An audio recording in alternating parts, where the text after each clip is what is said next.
우리는 지금 사순절 기간을 지내고 있습니다. 사순절은 그리스도의 고난과 부활을 묵상하면서 지내는 기간입니다. 주님께서 고난당하신 것은 하나님의 차별 없는 사랑을 증언하셨기 때문입니다. 주님은 그 사랑의 그 폭과 또 깊이와 높이를 알 수 없을 만큼 크신 하나님의 사랑을 전하셨습니다. 그리고 새로운 계명으로 내 이웃을 내 몸처럼 사랑하라는 그런 말씀을 주셨습니다. 서로 사랑하는 말씀을 가르치셨고 또 그것을 전하셨기 때문에 마침내 죽임 당하신 것으로 복음서는 전하고 있습니다. 서로 사랑하라고 하는 것이 그렇게 죽을 죄일까 하는 게 늘 우리에게 의문으로 남습니다. 사랑하라고 하는 말씀은 참 부드럽고 좋은 건데 사랑하라고 하는 것 때문에 사람들이 분노합니다. 용서하라는 것 때문에 분노합니다. 누구를 사랑하라고 하는 것 때문이죠. 너의 가족을 사랑하라고 한다면 아무 말 없습니다. 네가 사랑하는 사람을 사랑하라고 할 때는 아무 저항이 없습니다. 그런데 내가 싫어하는 사람, 나에게 원수짓 한 사람을 사랑하라고 말할 때 그것을 거부하고 또 그것에 대해서 분노하고 저주를 쏟아냅니다. 오늘 이 땅에서도 그렇습니다. 저지난주 벌써 한 달 가까이 되죠. 뉴질랜드에서 백인 우월주의자가 무슬림 50여 명을 사살했습니다. 그 사람 이름조차도 지금 전해지지 않습니다. 그 사람이 주장한 바는 하나입니다. 무슬림들이 또 유색인종들이 우리의 땅을 더럽혔다. 뭐 이런 거였죠. 근데 실제로 그 땅을 더럽힌 건 누구예요? 백인이죠. 그런데 그 이야기는 새까맣게 잊어먹고 지금 당장 무슬림과 유색인종들이 그 뉴질랜드와 오스트레일리아에 와서 사는 것에 대해서 분노하고 있습니다. 우리 사회에서도 난민들과 이주 노동자들 또 그리고 성소수자들 뭐 이런 사람들을 또 타 종교인들에 대해서 사랑하라고 하면 분노한 사람들이 있습니다. 누구죠? 기독교인들입니다. 서로 사랑하라고 하는데 분노하는 사람입니다. 사랑하라고 하는 말 듣고서 왜 분노할까? 그러니까 이것이 우리가 얼마나 모순된 속에서 살고 있는지를 일깨워주고 있습니다. 그들도 우리의 이웃이다. 그들도 주님께서 사랑하라고 하는 말씀하시는 바로 그 사람들이다. 그의 허물을 보는 것보다 그가 하나님의 자녀다라고 하는 하나님께서 사랑하시는 그 자녀다라고 하는 것을 일깨워주는데도 불구하고 그 일깨워주는 사람에 대해서 오히려 분노하고 온갖 가서 회방을 넣습니다. 이제 또 이번 올해도 또 뭐 여러 가지 퀴어 축제도 있고 지난번에 이제 난민의 날 그 이주 노동자의 날이 있었는데 그 맞은편에서 고성능 스피커를 틀어놓고 이렇게 저항했던 사람들이 바로 그리스도인들입니다. 참 안타깝습니다. 우리가 생각하고 있는 이웃이 있죠. 내가 좋아하는 이웃이 있고 내가 싫어하는 이웃이 있습니다. 그래서 내가 좋아하는 이웃들을 사랑하라 하는 것에 대해서는 아무런 문제가 없습니다. 내가 싫어하는 이웃들을 사랑하라고 할 때 우리는 분노합니다. 우리가 싫어하는 사람이 어떤 사람들인가 한번 생각해 보세요. 그런 사람들을 사랑할 수 있을까? 주님께서는 내가 싫어하는 것 정도 넘어서서 나에게 원수짓한 사람들까지도 사랑하라고 하시는데 우리는 그 경계선을 절대 넘어가지 않습니다. 우리가 경계선을 넘어설 수 있다면 언제일까? 하나님의 차별 없는 사랑에 대해서 그 크고 넓은 사랑을 우리가 깨달을 수 있을까 하는 것입니다. 근데 그 하나님께서 그 기독교에서 가르치고 있는 그 사랑이라고 하는 것은 차별이 없는 사랑이죠. 왜냐하면 모든 사람들은 하나님의 자녀입니다. 모든 사람은 하나님의 자녀입니다라고 하는 이 단순한 선언에서 우리 모두가 하나님의 그 사랑을 제한이 없다라고 하는 것을 말씀합니다. 아마 이 말씀을 들은 최재우 선생은 성경은 어떻게 했죠? 사인 여천 모든 사람들은 하늘과 같다. 하늘같이 섬기라고 이야기를 합니다. 그리고 그것이 인너천이라는 사상으로 발달합니다. 그러니까 그 동학에서 서학을 통해서 배운 그 동학이 그렇다면 우리는 기독교의 본질은 모든 사람은 하나님의 자녀입니다 라고 하는 이 단순한 진리를 늘 기억해야 됩니다. 오늘 읽은 누가복음의 말씀에서도 형제간에 싸우죠. 그래가지고 둘 다 집을 나가버렸어요. 한 놈은 재산 챙겨서 나갔고 한 놈은 아버지의 그 사랑에 대해서 분노해서 집 나가고 들어오지 않습니다. 이 아들 두 놈이 모두 다 그렇습니다. 그러니까 이 탕자의 비유 이야기를 통해서 도대체 누가 탕자인지 한번 생각해 봐야 돼요. 재산 챙겨서 집 나간 놈만 탕자인지 아니면 아버지의 사랑이 화가 나서 집에 들어오길 거부한 놈이 탕자인지 어떤 놈이 탕자일까요? 어떤 놈이 더 정말 아버지의 마음을 아프게 할까? 한 놈은 재산을 탕진해서 아버지의 마음을 아프게 하고 한 놈은 아버지의 말을 끝까지 거부하고 아버지의 사랑에 대해서 분노하고 아버지를 이제 거부하고 있습니다. 그런데 아버지는 그 두 아들을 볼 때 어떤 심정이었을까요? 성경에는 그 아버지와 그 어머니의 심정에 대해서는 우리한테는 아무 말도 전하지 않습니다.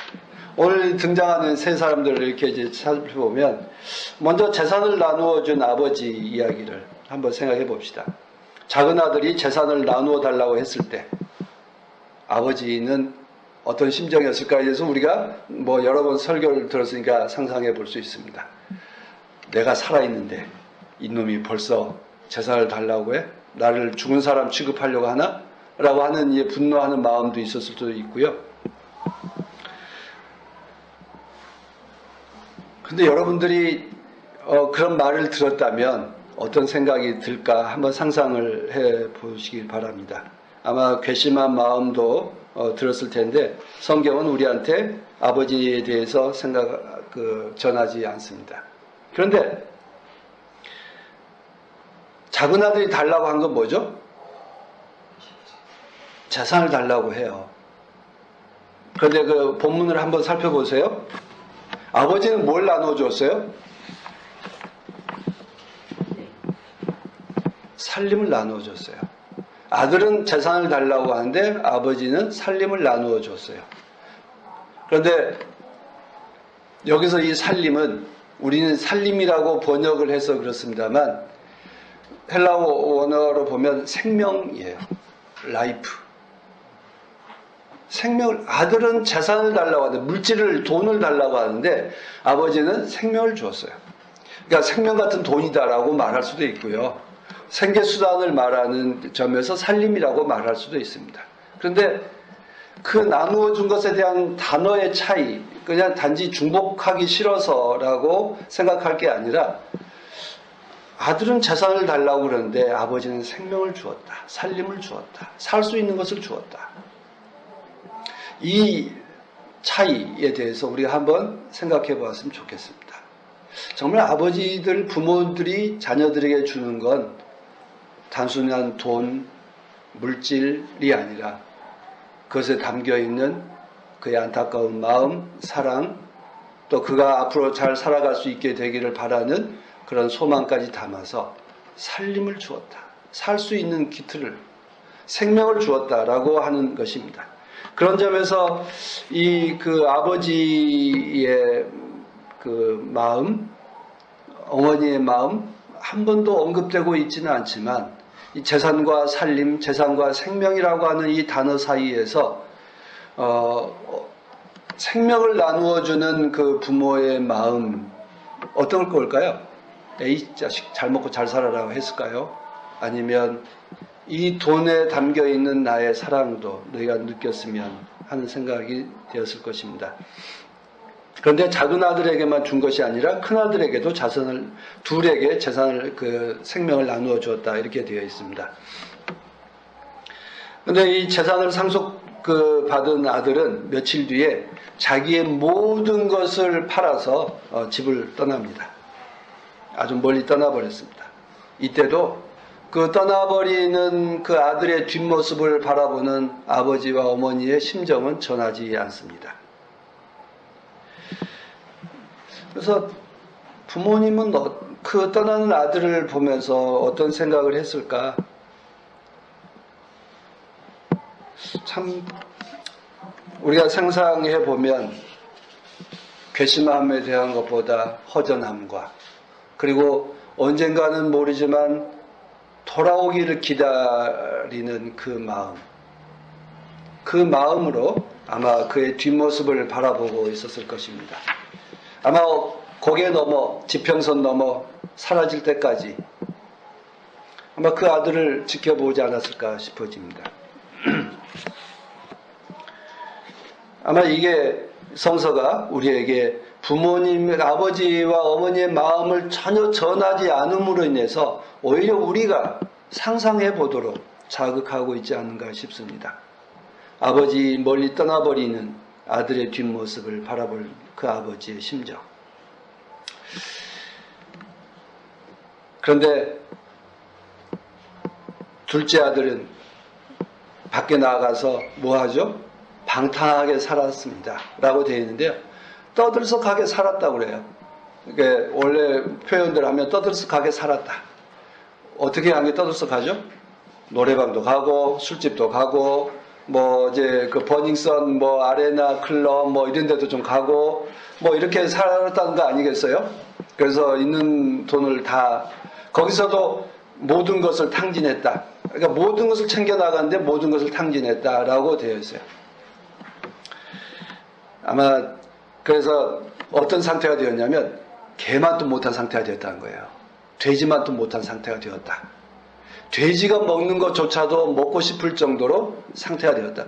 유대인들과 이슬람 사람들, 중동 사람들이 제일 싫어하는 게 개보다 돼지들이에요. 우리는 이 개만도 못한 놈 이래 욕하지만 거기서는 돼지만도 못한 놈이라고 하는 거니까 돼지만도 못한 상황이 돼버렸어요. 그러니까 얼마나 망가졌는지를 상상해 볼 수 있습니다. 그래서 비로소 돼지만도 못했을 때 비로소 제정신이 들었다. 제 자신에게 돌아왔다. 이렇게 됩니다. 아마 우리가 호주머니에 돈이 있으면 집이 그리운 줄 모르고 살죠.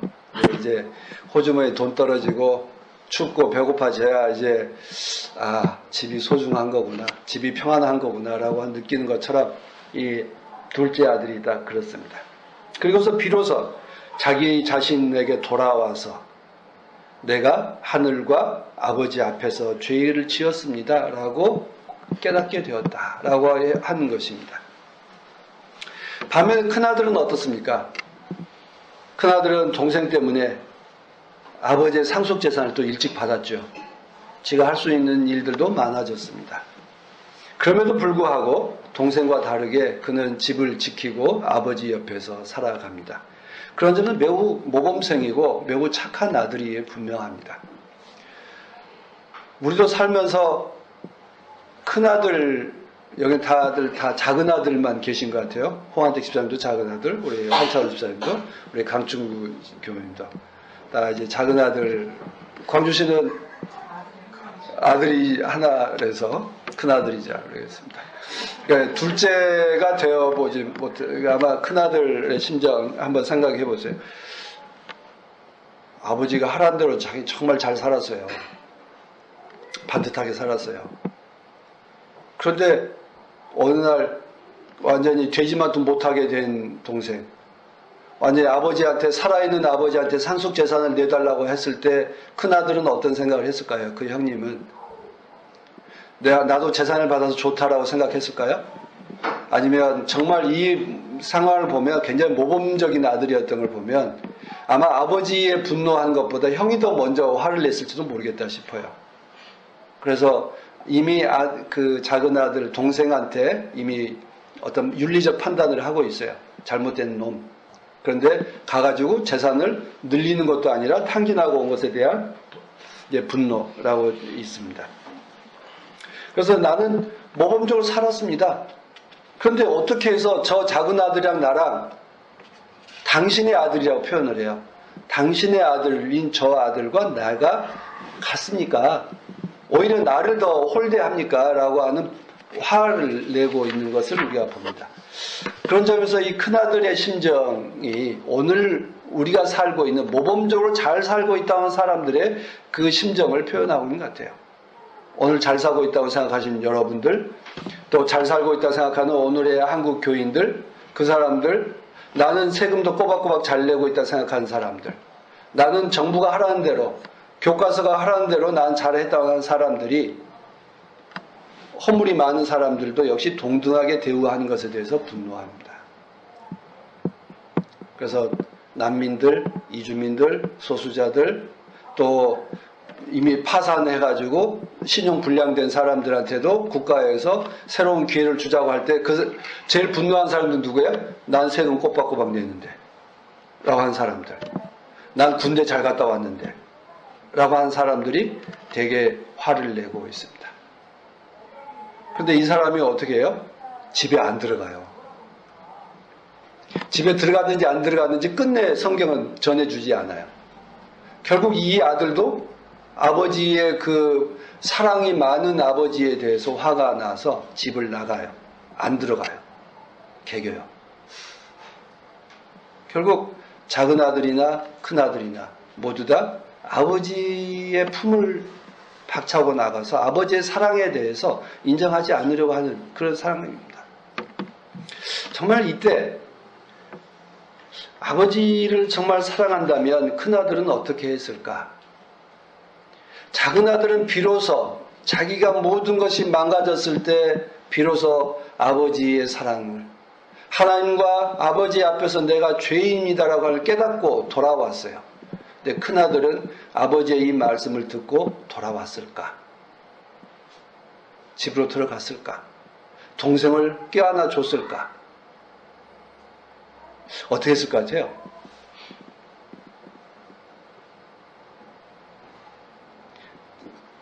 역사를 보면 하지 않았을 것 같아요.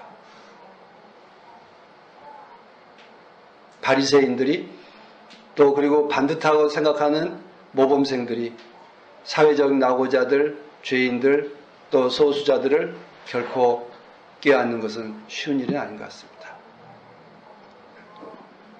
유럽에서도 미국에서도 극우 보수주의자들이 나타나는 행태들을 보면 그렇습니다. 오늘 있어서도 여전히 큰아들이 힘을 얻고 큰아들이 자기의 기득권을 내려놓으려고 하지 않습니다. 그래서 사회적 약자들에 대해서 포함해서 껴안고 가려고 하지 않습니다. 우리가 살고 있는 오늘의 삶 속에서 정말 두 아들을 잃은 아버지의 그 외로운 마음을 누가 알아줄 수 있을까요? 하나는 돈 때문에, 하나는 아버지의 사랑 때문에. 그 잃어버린 그 아버지의 그 쓰라린 심정.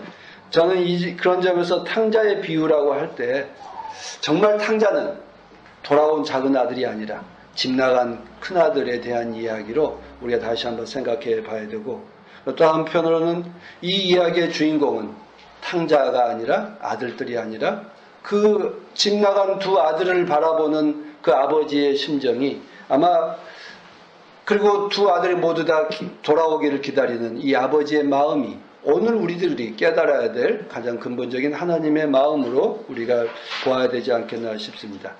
이 이야기는 두 아들을 바라보는 아버지, 그리고 그들이 되돌아왔을 때 기뻐하시는 그 아버지의 모습입니다.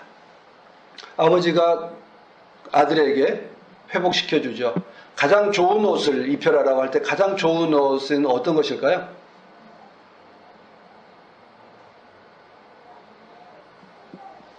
멋지고 요새 그 디자인 좋은 그렇죠 크리스찬 디올 이런 옷이 아니라 가장 좋은 관복, 예복을 입히라고 그래요. 그러니까 아들로서의 명예를 회복시켜주는 예복을 입혀라. 가장 좋은 예복을 가지고 와라. 이렇게 되어 있습니다. 그리고 반지를 끼워라라고 하는 건 당시에 뭐 지금도 뭐 반지는 좋은 겁니다만 그때는 반지는 모든 걸 어떤 결제를 하거나 표시를 할 때 쓰는 상징적인 거였기 때문에 반지를 끼워라, 그리고 신발을 신겨라라고 되어 있습니다. 근데 신발은 어떤 거죠? 그의 권위와 삶을 회복시켜 주는 겁니다. 우리가 하나님 앞에 설 때 모세는 뭐라고 그래요? 하나님께서 여기는 거룩한 곳이니 신발을 벗어라. 그리고 여호수아에게도 여기는 거룩한 곳이 신발을 벗어라 라고 이야기를 합니다. 대신에 신발을 신겨준다라고 하는 건 결국 그에게 어떤 삶을 회복시켜주고 그를 어떤 대우해주는 모습으로 나타나는 것입니다. 그런 점에서 아버지는 돌아온 아들을 끔찍하게 아끼시고 안타까이 여기고 그를 회복시켜주는 이야기로 되어 있습니다. 우리가 하나님 세상에 나아가서 우리는 이 아버지의 마음을 전하며 살아가는 것입니다. 때로는 큰아들처럼 저항도 받을 것입니다. 우리 스스로가 큰아들처럼 되어서 저항할 때도 있고 우리가 아버지의 사랑을 전하지만 또 다른 큰아들이 나타나서 우리들에게 저항할 수도 있습니다. 그럴 때마다 이 본문 말씀을 기억하시고 집 나간 두 아들을 대하시는 아버지의 심정을 우리도 회복하고 그 마음으로 세상을 살아갈 수 있을 때 내가 좋아하는 이웃만이 아니라 내가 싫어하는 이웃들까지도 사랑하며 살아갈 수 있는 넉넉한 마음, 또 큰 사랑하는 마음이 우리 안에 회복될 수 있으리라고 믿습니다. 하나님께서 우리에게 돌아서기를 기다리는 아버지의 비유를 통해서 돌아서는 지혜를 우리에게 일깨워 주셨음을 기억하시길 바랍니다. 함께 기도하십시다.